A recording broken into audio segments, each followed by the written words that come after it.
Presented by the Strong Blue Line Foundation and powered by Moose Ridge Coffee in Snake River Landing, Idaho Falls. Welcome to the podcast where former San Antonio police officer, author, and pastor Tim Rupp walks you through real-life scenarios involving our police officers and digs into the depths of facts and opinions on each case. This is Cop Talk, and it starts now.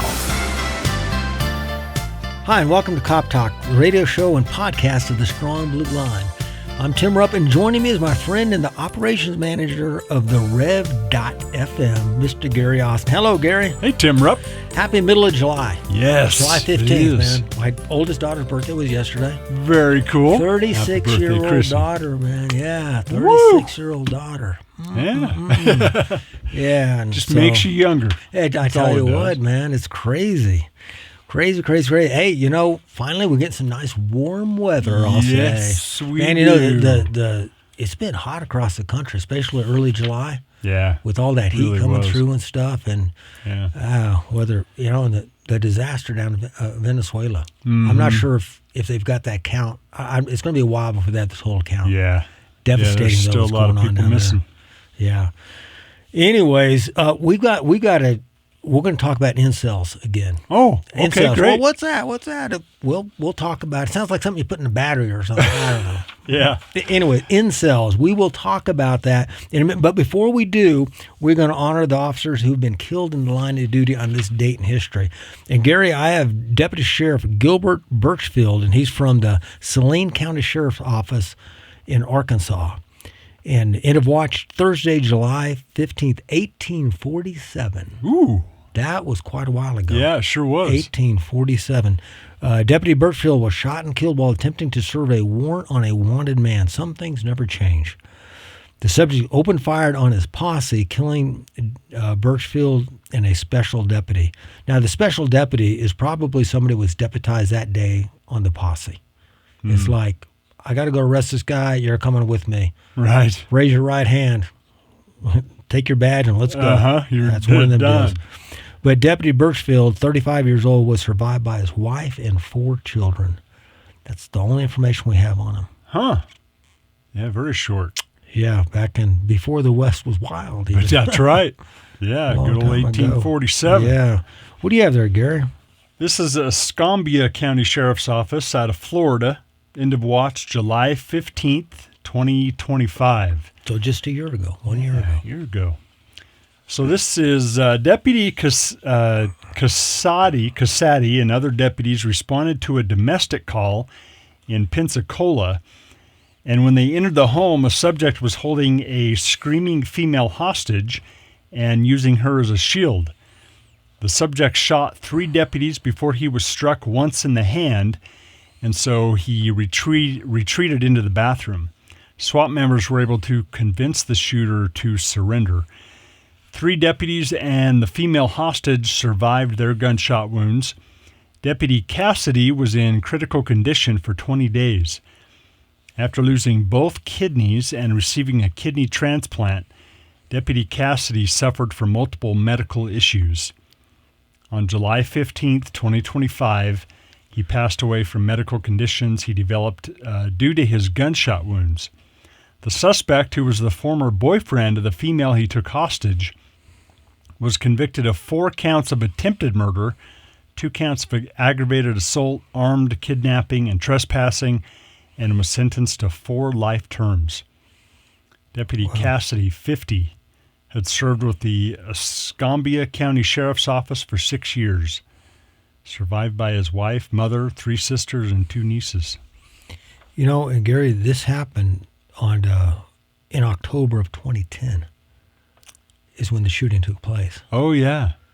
So that's right. Wow. He lived for 15 years. So he was shot when he was 35 years old. Yeah, he sure was. And he lived because you think, well, he died at 50. Well, he's only been on 6 years.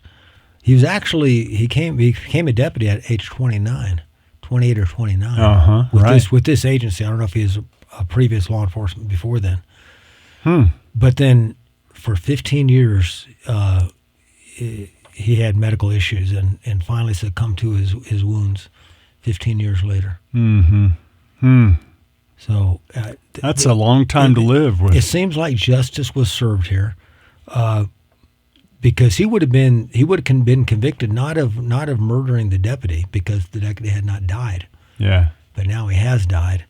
But 4 life terms. I'm thinking he's probably going to be in prison for the rest of his life. Yeah. Terrible though. Mm-hmm. Yep, it sure is.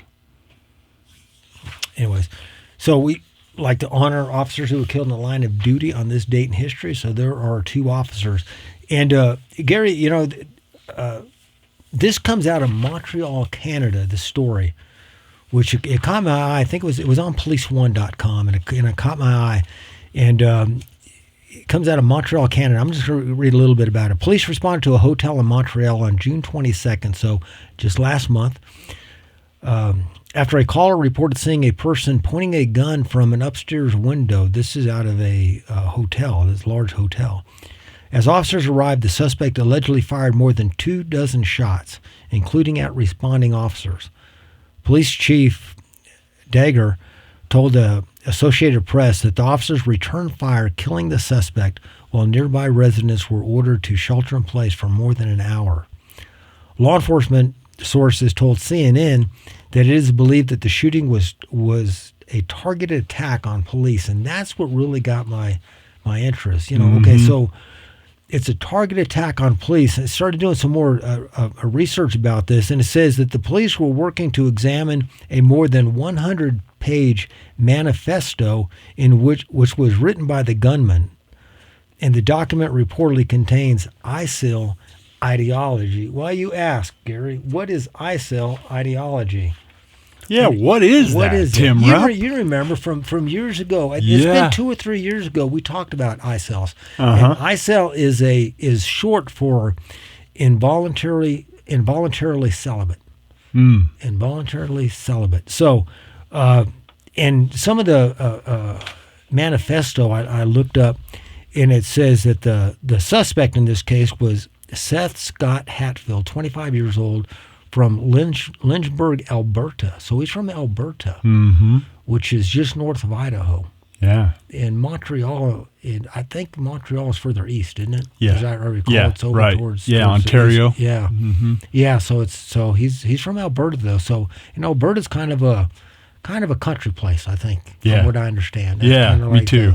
It's kind of like the Texas of Canada. Yeah. Right. Yeah, exactly. They have lots of oil, and they do a lot of and no one they want to succeed or they're threatened to. I wonder how that's going. We talked about that. Yeah, we did. Anyways, this incel ideology, they are heavily misogynistic. That is, they have a disdain and a hate for women. They blame women, and they're and it says they also are upset about this hypergamy. Gary, you know what hypergamy is? I don't. Tim? You know what? Do you? I do now because I looked it up. Hypergamy, and I think we're both guilty of this, Gary. We're guilty of hypergamy. Okay. It is marrying up for a higher status. So,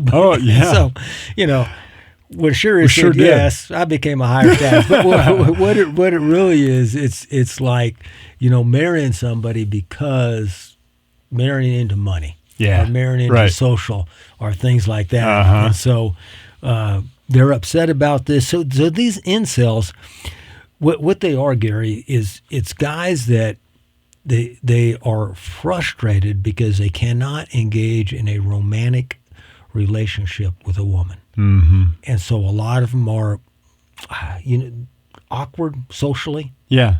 You might say. Good way to say it. They said, they're kind of different. It's kind of the odd guy in school. You always had the guy that was odd, and you kind of that's who these people are grown up. And so what has contributed to this? Obviously, Gary, let's not forget this. They are responsible for their own actions. Right. Anybody is responsible for their own actions. When they do things, when they take criminal actions, they're responsible for it.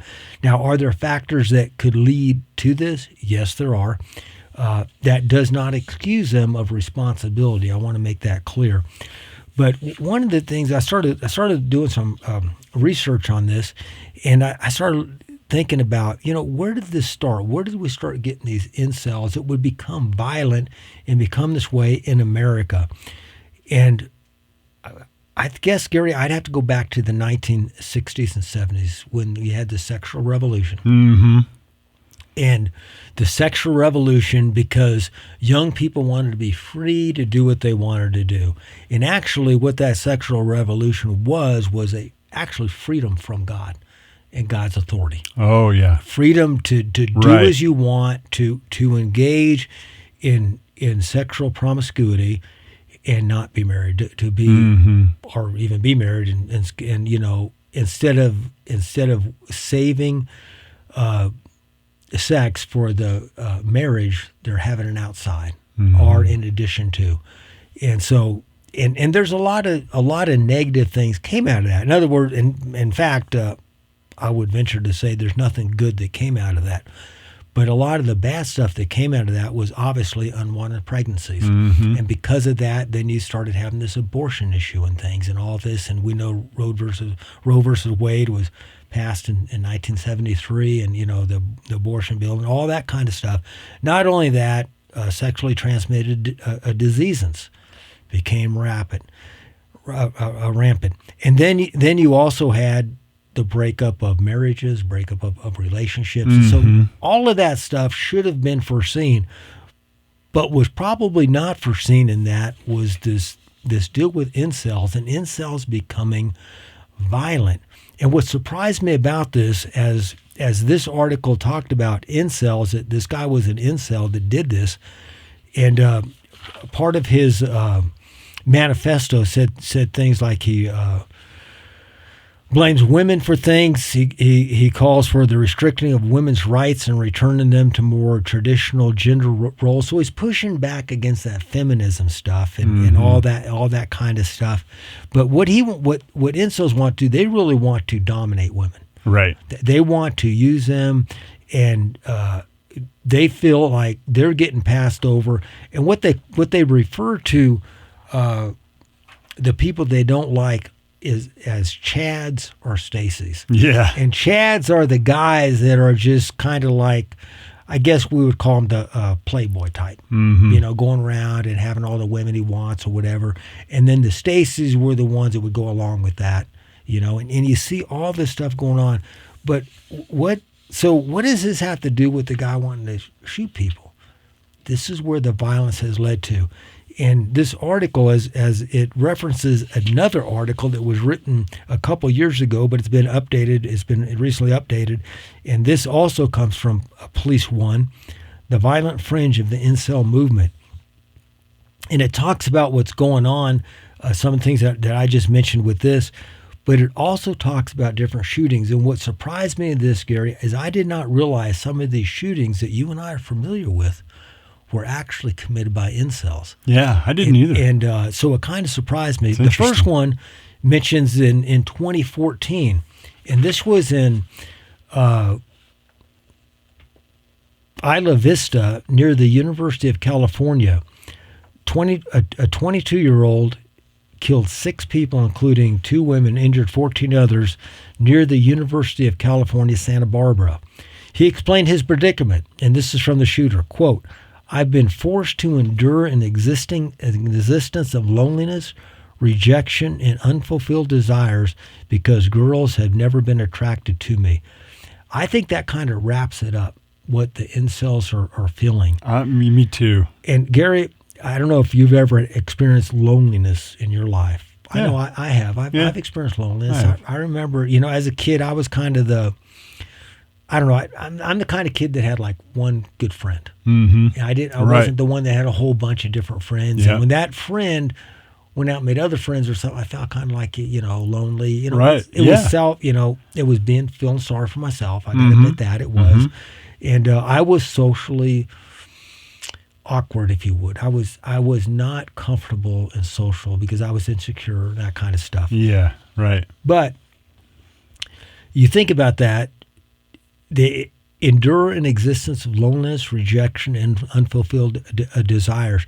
The problem here that I see from a pastor's point of view, Gary, is they're looking to the wrong places Yes. to fulfill these things. I agree. They need to look to Christ. He will not reject anyone. He said, "I will never leave you nor forsake you." And when we seek God and let Him fulfill those things, and then we're able to go through. Now, do we still need human relationships? Absolutely, we do. Remember, right after God made Adam, shortly thereafter, He said, "It's not good that man should be alone." He made us to be in relationship with other people. But that relationship is not built upon sex. Mm-hmm. That's Sexual exactly relationship is a great, it was God's idea. Mm-hmm. He had a good idea. Matter of fact, any ideas he has are all good. Right. But it's within the confines of marriage. Yes. And that's where you're going to have the most satisfaction. That's going to make two people one and bring them together. Yes. This killer at Iowa University said this, quote, "One day incels will realize their true strength and numbers and will overthrow this oppressive feminist system. Start envisioning a world where women fear you." And so here's the whole thing is they are intimidated by women. Yeah. And they want women to fear them. I guess it's kind of like you ask a girl to go out, she says no, and now you blame her. Exactly. For a year or so. Anyways, so that's one. The community college in Oregon in 2015, I referenced this a lot. Matter of fact, I wrote about this in my book, Winning a Gunfight, but I did not realize this guy was an incel. In his manifesto and other writings, he referenced his inability to have a girlfriend. He also had a disdain for organized religion, and I quote in my book when he did this, and he killed. How many people did he kill? He murdered 9 and wounded 8 others and killed himself. But some of those that he murdered, he asked the kids in the classroom, "Are you a Christian? If you are, stand up." And then he would shoot him. Right. And he would shoot him. So I mentioned that in my book. I did not know he was incel. And then you had the Aztec High School shooting in December of 2017 in Washington. I'm sorry, in New Mexico. 21-year-old shot and killed 2 students before killing himself.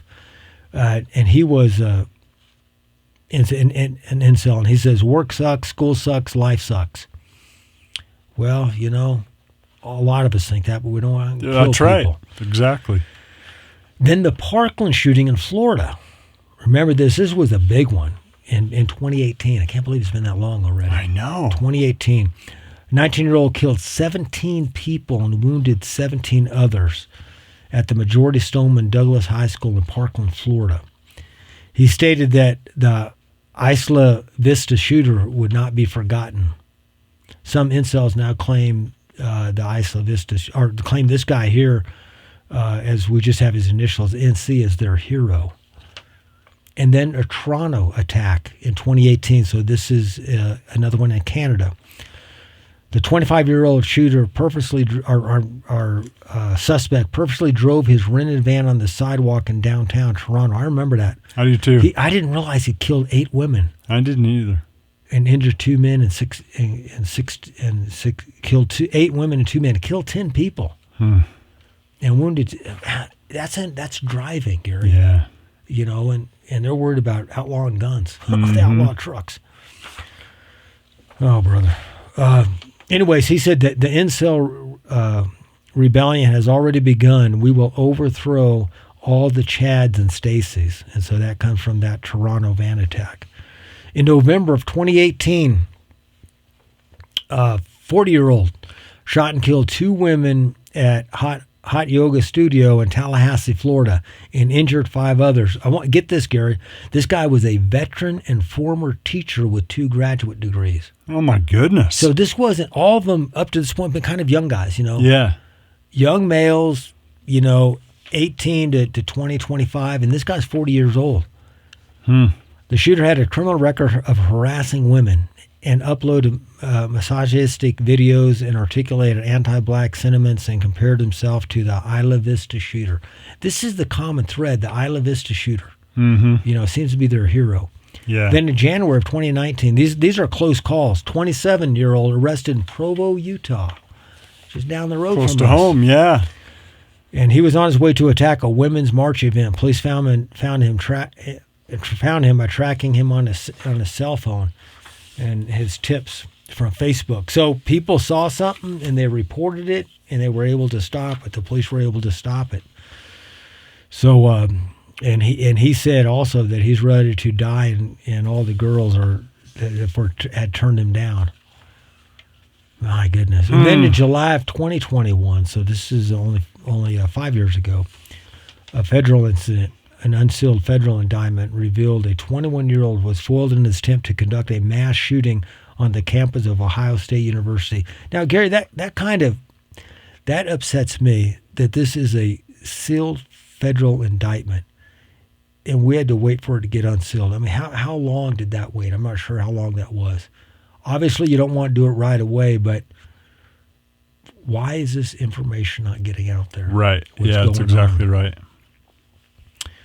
It says 21-year-old was foiled to conduct a mass shooting at the campus of Ohio State University.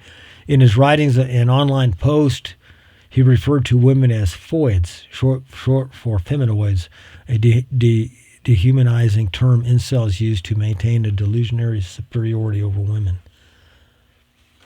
So that's what's going on with these incels. It's something that I think we can date it back. Obviously, like I said, these guys are responsible for their own actions.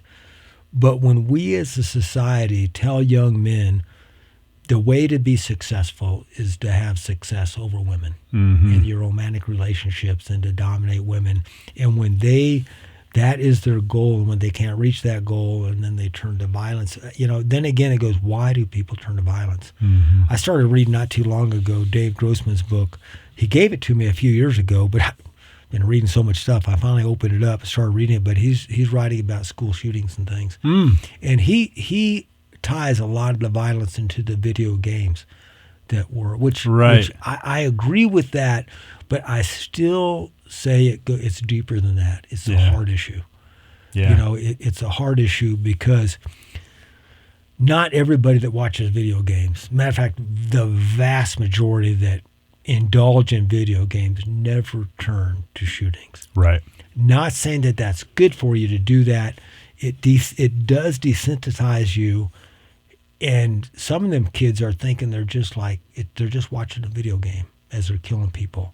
Right. I was going to say that was, I think, on the news, or I read about it somewhere where they were actually doing live killings. Yeah. In a video game, because that was their reality. And Dave he's testified before Congress on this and stuff. And so that's right. He was on a special board to the president when I think that's where the book came out of, when he was on that. And so there is something to it. I have no doubt about that, because we train our combat veterans. We've talked about this before. We train our combat soldiers, I should say, and our police officers to be able to shoot. I mean, we have to train them to shoot a child that may have a gun. I mean, that pushes it, not only to shoot somebody, to shoot a child who may be a threat. That's something that you have to learn to overcome to take action. But we're doing it with our children. Right. We're desensitizing them to actually shoot. And, when I grew up, I was shooting BB guns and stuff, and we would shoot. My dad's dead and gone. So we were shooting each other, my brother and I. We shouldn't have been doing that. But that's a little bit different from being visualized and actually seeing all the blood and the guts and all that kind of stuff. There's a difference to that. So be careful what your kids are doing. These incels, look what guys are doing. Listen to what they're saying. If you see stuff online that's just suspicious, don't hesitate to report that. Yeah. If it turns out to be nothing, it's nothing. The police aren't going to come and say, "Oh, we got a tip and it's Gary Austin that turns you in." And right. They're not going to do that. No. They're going to investigate it. And if it's something, hey, you may have stopped a mass murder. That's right. So be careful. Be careful with your children. Guide them in the right direction. And Gary, look at the clock. Man, it goes fast. Yes, it does. Hey, thanks for listening in. You can catch Cop Talk on all the popular podcast platforms. If you have a topic or a question you want to address on Cop Talk, please send me an email. You can email suggestions, questions, comments, or complaints to coptalk@therev.fm. That's coptalk@therev.fm. Thought from the good book today. Flee from sexual immorality. Every other sin is a person commits is outside the body, but the sexual immoral person sins against his own body. Thanks for joining us and helping to make the thin blue line a strong blue line. Cop Talk is presented by the Strong Blue Line Foundation and sponsored by Moose Ridge Coffee in Snake River Landing, Idaho Falls. Questions and comments are always welcome by email to coptalk@therev.fm. Listen, follow, leave a review, and share this podcast on Spotify, Apple Podcasts, Amazon Music, or YouTube. And visit thestrongblueline.org to learn how you can be a supporter. Cop Talk is a Rev FM production, produced and edited by Gary Austin. Thank you for joining us on Cop Talk.